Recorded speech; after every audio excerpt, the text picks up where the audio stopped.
Hey boss, Emily here. Before we jump in, a quick disclaimer. I am currently on my maternity leave. So the episode you're listening to right now is brand new, but it was recorded weeks, if not months ago. Just know that going in case we make any references that don't feel quite as timely as we usually are. And know that I'll be back in the studio recording brand new episodes for you starting in the new year. In the meantime, enjoy this brand new, never heard before episode. And thanks as always for subscribing, sharing, rating, and reviewing the Bossed Up podcast. I really appreciate you being here.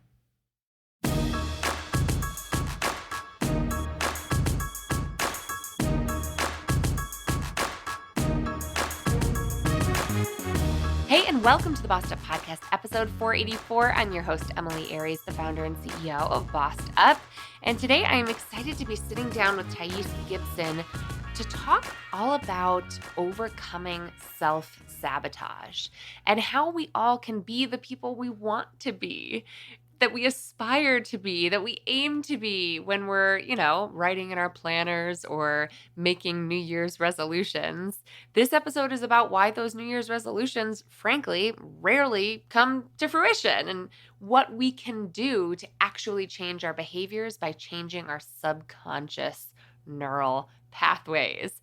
Thais Gibson is the person to talk this through with me because she's a counselor, best-selling author, and co-founder of the Personal Development School. She's got a PhD and over 13 certifications in modalities ranging from CBT, NLP, somatic experiencing, internal family systems, to things like shadow work and hypnosis. Thais has nearly a decade of running a successful private practice and founded the Personal Development School, an online learning platform to provide a more accessible, authentic way for clients to transform their lives. Thais is a leading expert in attachment theory, and her cutting-edge research is extending the frontier of psychology with her modern Gibson integrated attachment theory. Through her academic training and client-based research, Thais has created renowned and inspiring courses for personal development, relationships, and for all areas of life. Thais is on a mission to empower individuals to reprogram any limiting thoughts and behaviors to create long-lasting and enlightening transformation. Thais, welcome to the Bossed Up Podcast. Thank you so much for having me. Excited to be here. So tell me a little bit about your story. How did you get into this work and helping folks really thrive in their personal and professional lives? Yeah, I definitely came from probably a background where there was a lot of chaos. And I think from a very young age, I was super interested in like why people behave the way that they do and what makes people tick and lights people up. And so I went through like a really deep journey of introspection myself at a pretty young age and came out of that journey of introspection being like, oh, wow, there's a lot of information I think out there in the world that we're not being told. And it's not because it's like being hidden on purpose or something, but just because I think like, the way our system has evolved over time. And the big focus area for me around that was the difference between the conscious and subconscious mind. A lot of like the Western modalities of healing and therapy have a lot to do with dealing with our conscious mind, a lot of like talk therapy, let's talk about things. But there's two really important facts to note. One is that your conscious mind cannot outwill or overpower your subconscious mind. So for anybody who's had the experience of being like, I'm going to quit eating chocolate or I'm going to get healthy or I'm going to, and they tell themselves all these different things that they're going to do, but they find themselves falling back into those same old patterns. It's because we can't will our way into new habits or out of bad habits. We can only really recondition the systems that are at play. And the second thing is that your conscious mind is responsible for 3 to 5% of your daily thoughts, emotions, belief patterns, decisions, and your subconscious is 95 to 97%. So I spent a lot of time, originally in the field of hypnotherapy is what I originally specialized in, and then really teaching people how to recondition their own subconscious without having to be under a state of hypnosis, and really just helping people understand, like, if there's patterns I want to break, if there's things I want to change, I can't just be targeting the conscious level of mind.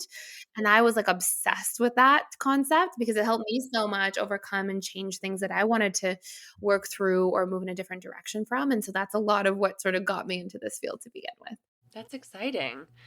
I mean, it's also a little alarming to hear that, right? Because we think we have so much more power and agency over our behavior than we do. And yet I can also see people who would feel relieved to hear that, which is like, okay, if I've been trying to self-help my way through overcoming procrastination or dating toxic people or finding myself like constantly overworked and burnt out no matter where I work, no matter what job I get, there's some hope there, isn't there? That like maybe looking at that subconscious part of our minds can unleash some new strategies, right? Absolutely. And so much of how we make decisions that lead us into these things that you were talking about, so burnout or overwhelm, is because we all have a subconscious way of operating. So basically, our subconscious mind is very survival oriented and it really is focused on how to keep you safe, not how to keep you happy. And so what ends up happening is when we go through old patterns in our lives that are familiar, even if they're not effective from like a happiness point of view or a joy point of view, our subconscious says, well, we've been living, we've been surviving. So these things that are familiar, we're going to keep recreating them because we know that we're surviving and thus they are safe.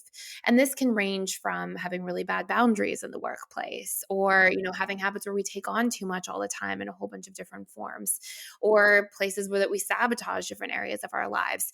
And even though our conscious mind may know better or want something differently, like, oh, I don't want to feel this burned out or tired all the time. You know, if we don't break those habits at a subconscious level, it may be because they're just familiar to the subconscious mind. And thus, we're working on some level to stay in that comfort zone of familiarity. Right. Yeah. And just to be clear, because I think there's a lot of folks in your industry who are like intuitive healers or who are more on the like what some might call woo spectrum, right? Like a little more woo woo. Like, yes, there's something to be said about the value of thinking beyond Western medicine. And you've got a PhD and you're certified in like 13 different modalities and you're a therapist, right? So I just want to kind of credential yourself here before we dive in. Yeah, technically, I'm a counselor with a PhD and yeah, 13 different modalities and a whole bunch of different things. And yeah, to be clear, like this is very scientifically based. A lot of our decisions, like we're talking like neuroscience here more than anything. And also really understanding that like when we have these conscious dynamics of saying, I want to change my behaviors, well, if we have these subconscious programs where like we've had neural pathways fired and wired for decades that are, hey, we're going to stay in the same kind of pattern where it feels safe for us to people please and take on so much because we're afraid if we stop people pleasing, we're going to be disliked or rejected. Then, on some level, if we have those habits or belief patterns, then we keep recreating those dynamics. And our conscious mind can observe these things and say, ouch, I'm a people pleaser. I should stop. But we actually have to leverage how to recondition, how to refire and wire new neural pathways in order to see transformation and change. Love it. Okay. So let's dive into how to do that when it relates directly to self sabotage.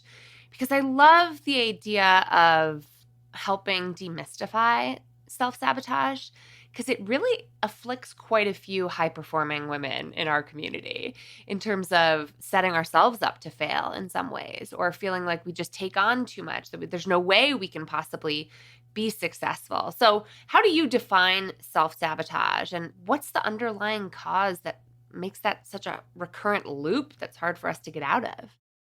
Yeah, so there's no such thing as self-sabotage in the way that we are used to seeing it, okay? So this is the first thing that I think that's so important. Nobody wakes up consciously and says, "Today I'm going to sabotage my life." So, what we experience as self-sabotage is actually a form of cognitive dissonance. It's when our conscious mind intends one thing and our subconscious mind has different priorities or programming. So, an example of this could be, let's say somebody says, "I have a health goal. I'm going to go to the gym. I'm going to be healthier on a daily basis, eat healthier food." Well, if your subconscious mind says, I'm not interested in that because your subconscious programs are revolving more around, let's say, you're really interested in social connection or time with family or comfort or security, because we all have these different subconscious needs that are actually driving all of our behavior all the time. Then what happens is that system of needs that your subconscious has in its programming, which is often part of our own identity, says, no, we're not going to go change our patterns over here. That's going to take time away from these priorities we have here, like social, family, comfort, security. And so now we have this experience of push pull where our conscious mind's trying to will us towards something. Our subconscious mind has different motives. And at the end of the day, the subconscious mind, it can't be outwilled or overpowered. So it's going to end up back in its same old habits. And by the same token, it's not just our needs that drive our subconscious output, it's also our belief systems.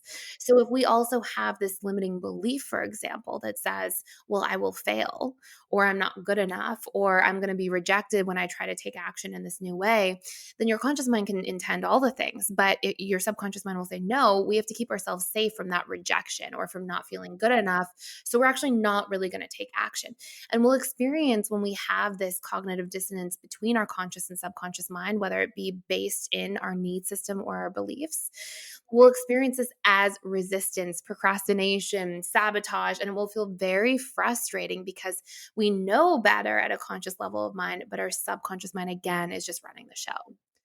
Well, it sounds like it almost calls into question your whole identity, right? If you're running with that example around exercising more, but somewhere foundationally deep inside, you feel like if I were to take time to take care of myself, that would be selfish. I need to be there for my family. I need to be serving everyone around me. I need to prove my value because I am a hardworking person. That's foundational to my identity and who I am. Then if you start saying, I'm going to take care of me and go to the gym, that calls into question your whole identity of your beliefs and like who you are at some foundational level, right?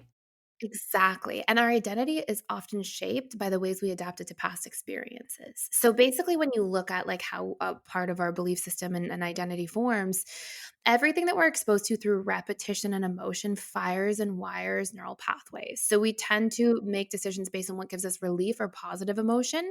And then when we have a lot of repetition of it, it forms literally neural networks and that becomes a part of who we are.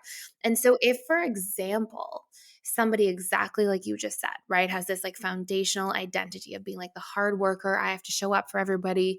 It's probably because at some point in their own childhood or upbringing, they had positive emotional associations repeatedly there, conditioning them to go, I get love or I get support or I feel needed and important when I do these things and show up this way. And so then through repetition and emotion, we associate that as being a positive thing and it becomes our conditioning. And if by the same token, now we're trying to change that with our conscious level of mind, despite decades of this programming, conscious mind says, no, we're going to, learn to take ourselves into consideration and have a healthy degree of selfishness. And the subconscious says, no, we have all this programming here that says that that's bad and that it's good if we do it this way. And so that's where we'll feel that resistance. And there's ways to really unpack this and transform this so we don't have to end up in that same old path of feeling like we can't change our patterning. Let's talk about those because it's so clear to me when you describe it that way that our identities are socially constructed too, right? This isn't just about our own behavior. This is also about what was reinforced among our parents or parent-like figures when we were growing up or among our workplaces. Like what gets us that social reinforcement is up to the society and culture that we live in, right? And so how does an individual begin to change? Like, how do you begin to change that unconscious programming if it's been shaped so foundationally by your environment? Yeah, great question. So we know first and foremost from a neuroscience perspective, repetition and emotion fires and wires. So we know that anything that we've had for a long period of time is fired and wired on one side of things. Okay. So what somebody can do first, well, I'll break it down into a few steps. Step one is they can ask themselves, what is the pattern that they want to change? Okay, so let's just use a simple example that the pattern I want to change is to learn to have healthy boundaries and make more time for myself. Okay. And then we ask ourselves question number two, which is, why haven't I changed this yet? What am I afraid will happen if I do? And it's actually a way of making the subconscious contents of our mind conscious. We're bringing it to our conscious mind's awareness. And usually we'll hear things like, I'll be rejected, I'll be abandoned, I'll be a burden to people, I'll be seen as selfish or bad. Like we can actually really hear those deep fears that are part of what our conditioning was running from and are avoiding in the first place. And just as a note on gender around that, I bet that would be really hard for men to answer because we don't make it that okay for men to talk about being afraid in this world, I know. right? And so I could see a lot of women like who are listening to this podcast easily answering, okay, what are my unconscious fears here? Let me tap into that. And I could see my husband and my brothers and my dad and my son someday being asked that and saying, fear's not there. There's no fear there. So I'd be curious if you've seen that in your practice. Yeah, we can highlight it this way for anybody who's feeling that way, is it can just be your aversion. What is your aversion? And really, to be perfectly honest and straight up, like the aversion is a fear, but it doesn't mean that like with a fear that we feel like terribly afraid, right? We don't have to be experiencing this like huge emotion, but we are actually trying to evade an outcome, something that we're afraid will happen to various degrees, even if it's a small fear, but that's just been repeatedly there for a long time. So it's a great insight though. So you can look at your fear, aka your aversion, the thing that you're adverse to happening. And so then you take a look and you'll be able to source that belief. Like I'm afraid of failure, or I'm afraid of not being good enough. If I do something like that, I'm afraid of being seen as bad or selfish. So hopefully people can start to really clearly see what that concern truly is. And then once we've sourced it, we move into sort of part 2 here, which is we can actually recondition the fear or the aversion. And when we do so, we can actually change how we show up. We remove the block that was preventing our conscious mind's goals from getting into alignment with our subconscious programming. Okay, what on earth does that look like? Are we talking like exposure therapy? Because how do you rewire a neural pathway like that? Yeah, so I'll give an exact tool, and it's a 3-step tool to do this. So that first sort of part is like part 1. And those, couple of questions there are to like bring up the concern. Once we have that concern, we now have a 3-step way to solve for it. Now, this term is called autosuggestion. It's a form of belief reprogramming. And there's a couple things you want to know first. So, number one, your subconscious mind does not speak language, your conscious mind does. So, for example, if I say to you, whatever you do, do not think of the pink elephant. Like you probably picture a pink elephant. So your conscious mind hears do not, your subconscious speaks in emotions and images. So when people are doing affirmations as a form of trying to change their beliefs, it's kind of garbage because, and with all respect to affirmations, but it's just when you look at it, like it's your conscious mind speaking to your conscious mind. Okay, I've been saying this for years, but I didn't have the science to back it up. So I just feel very validated that affirmations are not neuroscientifically founded. So great. I feel validated. Thank you for that. There you go. So we start with like that fear. Okay. So step 1 is we start with the fear. Now that we know that the subconscious speaks in emotions and images. And let's just say, for example, somebody's fear was, I'm not good enough. Okay. So they're like, I want to change, being burnt out and taking on so much, but I'm scared that if I change, I'll be seen as not good enough. Okay. So step 1, what's the fear? And it's opposite. So I'm not good enough. I am good enough. Very easy step. Step 2 is we need to leverage repetition and emotion and imagery because repetition fires and wires. Emotions and images are a part of that firing and wiring process, but they also speak to our subconscious mind, right? And so what we do here in step 2 is we're like, well, what's the container of emotions and images? How do we leverage emotions and images? Well, interestingly enough, every memory we ever have is just a container for emotions and images. So if I were to say, tell me your favorite childhood memory, you might say, oh, I was playing on the playground with my friends, and you would see the images of the slide and the playground in your memory.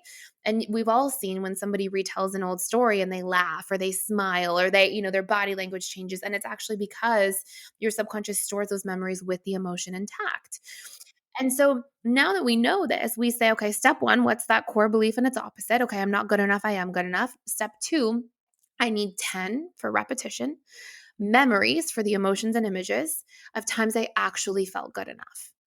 Okay. And they don't have to be really big. They don't have to be like, oh, this huge award you got. They can just be little things that elicit that an emotional response. Neuroscience shows us it takes about 21 days to really deepen those neural pathways where they're hardwired enough, they're not going anywhere. So, step 3 is that once we have those 10 memories, we record them somewhere, like into your phone, where you can listen back to them. And you listen back to them ideally in the morning or evening before you go to bed, like that first hour or last hour, because our brain is producing more alpha brainwaves at that time, even some theta brainwaves, and we're more suggestible. We're more open to being imprinted at that time. And so when we're trying to get out of these old beliefs that are blocking us from moving in the direction of our dreams, and a lot of really our beliefs are those big glass ceilings in our lives that are preventing us from really seeing change. All we need is that 3 minutes a day, once we've done this exercise once, to listen back to these 10 pieces of evidence or memories that speak to your subconscious mind and feel and see about how actually we are good enough. And here's that proof. And it will actually rewire over time. Now, a lot of people, I've done this with many, many, many people.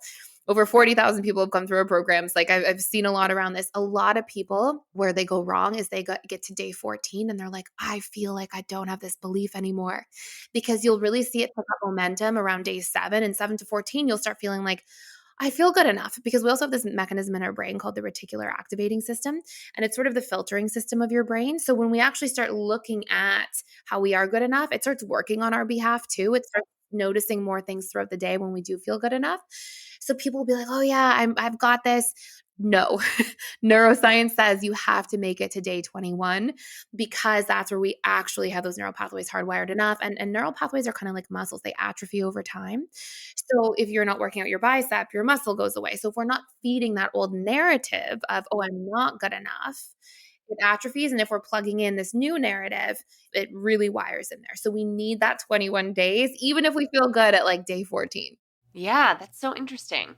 What do you say to someone who's working this process, which I love, and struggles to come up with 10 stories? Because I've had clients who say, I'm just a procrastinator. I'm a perfectionist. This is how I am. This is how I've always been. And if I were to ask some of those clients, well, give me 10 stories in which you weren't procrastinating, they might look at me and laugh, right? Yeah, it's such a great question. So the first step, remember we did part one? So let's say somebody's like, well, I'm just a perfectionist. That's how I am.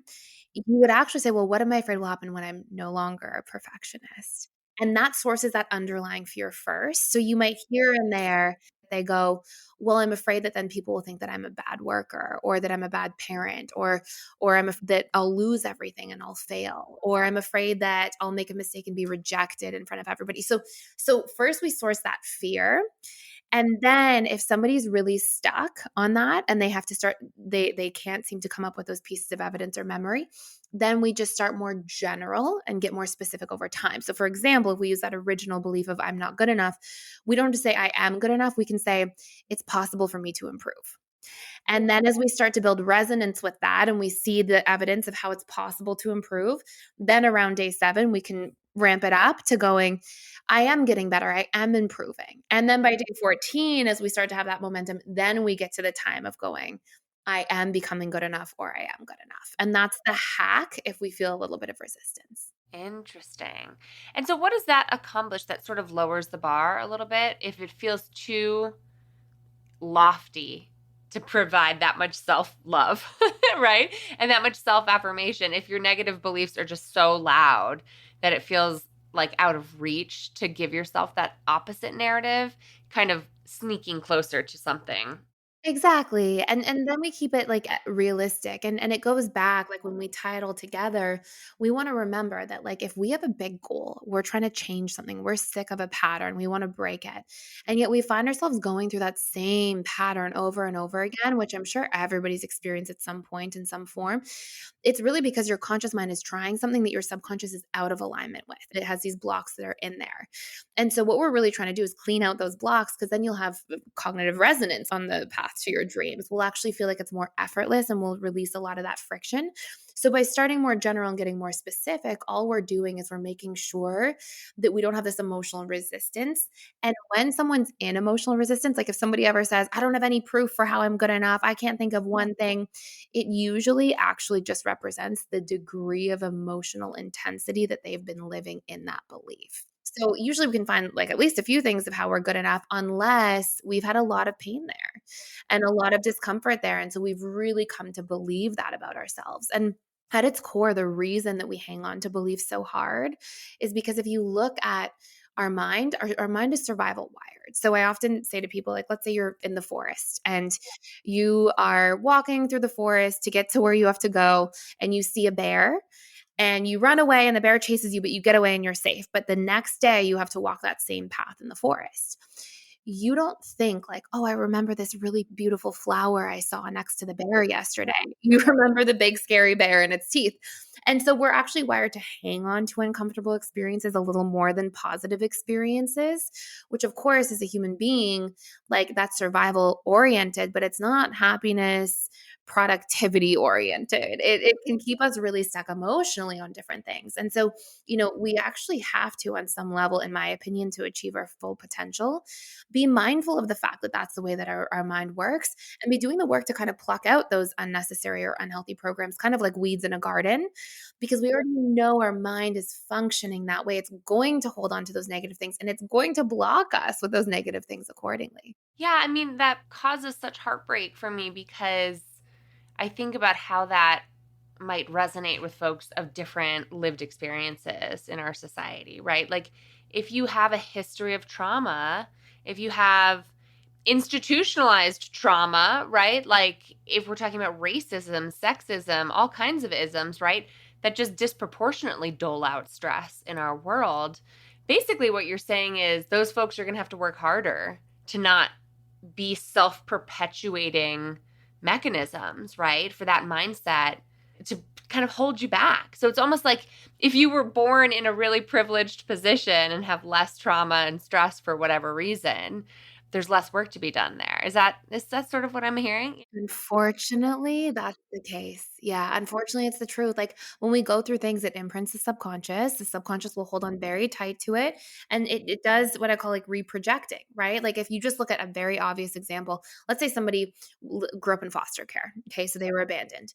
Well, as an adult, that person's gonna have huge abandonment trauma, and what happens is as soon as they get close to somebody, they start, "Oh, the last time I felt this vulnerable to somebody, something bad happened, so now I'm gonna reproject out and assume that I'm about to be abandoned all the time," and you'll see that trauma come up in relationships. Now there's, like, countless examples of that, whether it comes to work, relationships, family, all sorts of things, but that's there for people, and it's there because it's like the bear in the forest, like, you're trying to keep yourself safe and protect from getting hurt like that again, but honestly, it really is a call for people if they've been through things. It's almost like if somebody has a health crisis, like, you have to take extra good care of your health, not like, "Oh, yeah, I'll just eat junk food because 'cause I'm going through this." And unfortunately, when we have that, like, trauma from the past, it's not your fault, but it's such a call for care, because if we don't care for it, you'll see it just perpetuate so often, and so it's such an important thing to do. Yeah, I hear what you're saying. It's like it's not your fault, but it is your responsibility if you Yeah, want to I break that say cycle. that to people so often. Yeah. I think a lot about cycle breaking as a parent of little ones because I think there's a lot of transformation that can happen intergenerationally dependent on someone's willingness to go here. So I wanted to ask you about that because if I could just prescribe you to a few family members, that would be great. Obviously, I'm sure I could use a little bit of this myself too, but of course my laundry list starts with like, how do I get these particular people to do this work? Like, this is not something we can hoist upon others, right? Or foist upon others. We need to, like, what does it take for someone to recognize that they're in cognitive dissonance and to begin even trying to work on this? Like, what are some of the signs? And is it always that that person has to bring themselves to this work? They have to want to change and transform? It's such a great question. So, in all honesty, yes, somebody has to want to do it themselves for sure. But what's interesting is because we also understand that, like, our subconscious has different needs and priorities. Everybody has this internal system of needs, and it's sort of like the hierarchy of the things we'll prioritize. And everybody's is different, again, according to their programming. So, for some people, their big needs are like personal growth, achievement, wealth building, things like that. For other people, it's like social connection, emotional connection, family. Everybody's wired a little bit differently there. And you'll see it based on like our habits. So you'll see like where we spend our money, where we spend our free time, what we naturally read about or focus on. These are all actually mirroring back to us and showcasing to us what our hierarchy of needs is. Now, interestingly enough, people are very likely to take action behaviorally if it's linked to their needs. So it's because these are our subconscious needs. So, like, let's say, for example, your biggest needs, just we'll pretend, are, family, achievement, career growth, okay, things like that. I mean, you're not far off. You're not I, far I off. was Yeah, making a that was a pretty. good guess. Yeah, you're a quick read, a quick study. I like it. So let's say that those are big needs. If somebody came to you and let's say you had no other interest in this work, which obviously you do, because here you are doing this kind of podcast and this sort of work, but like, let's just say it was new to you. If somebody said, "Oh, this is really going to help your family and it's going to help you with career growth and make more money, and here's how and why," we're much more likely to take action And then if, for example, somebody's needs are like comfort, security, and we go to them and we're like, hey, this is going to help you grow and change. Somebody's going to be like, no, that's going to take away from comfort and security. So we want to position things to people based on what we can see about their needs. And also by that same token, if somebody actually had comfort and security as their two biggest needs, which is actually fairly common, you might say, hey, this work might be, a little confronting at first, but ultimately you're going to be way more comfortable with yourself, more secure in yourself. Like it's really going to help you feel that inner sense of peace. If we can position things to people based on clearly what their needs and interests are, based on how they spend their money, their free time, what they talk to people about, what they're constantly reading and researching about, people are more likely to take action. So funny because I grew up, so to speak, professionally in the world of political advertising. And everything you're talking about is identity politics too. This is how we market to people to get them to vote, right? Is like, here's what matters to you and here's how I can position this candidate or this product or service as of value to you. So I bet this makes you a super advertiser as well in your own realm. I actually don't do any of our advertising, but I will say I definitely am good when people come into our programs if they're feeling stuck at getting them to take action so that they can have those breakthroughs based on like sort of seeing those archetypes. But it definitely makes sense that it would be like a good advertising thing too, for sure. Yeah. Well, tell my listeners where they can learn more about you and the amazing work you're doing at the Personal Development School. Yeah, thank you. So I'm at personaldevelopmentschool.com and we have all sorts of interesting resources there that people can check out for free. And then I'm on YouTube at Personal Development School Thais Gibson, and I put daily content out there. And my Instagram is at personaldevelopment_school. Well, we will link to all of those great resources in today's show notes. Thank you so much for sharing so much so quickly. I feel like we covered so much in 30 minutes here. This has been such a pleasure speaking with you, Thais. Thanks for being here. Thank you so much. This was so much fun. For links to everything Thais and I just referenced, and for an entire transcript and corresponding blog post that breaks down the great advice and wisdom Thais just shared, head to bossedup.org/episode 484. That's bossedup.org/episode 484. And now I want to hear from you. What do you think about everything we just talked through? Have you experienced that cognitive dissonance between who you are and how you act? And if so, what have you done to begin to transform your subconscious mind? How might you take action, like the actions Thais described today, to really align your unconscious or subconscious mind with your day-to-day behaviors? Let's keep the conversation going, as always, in the Bossed Up Courage community on Facebook and in the Bossed Up LinkedIn group. And until next time, let's keep bossing in pursuit of our purpose. And together, let's lift as we climb.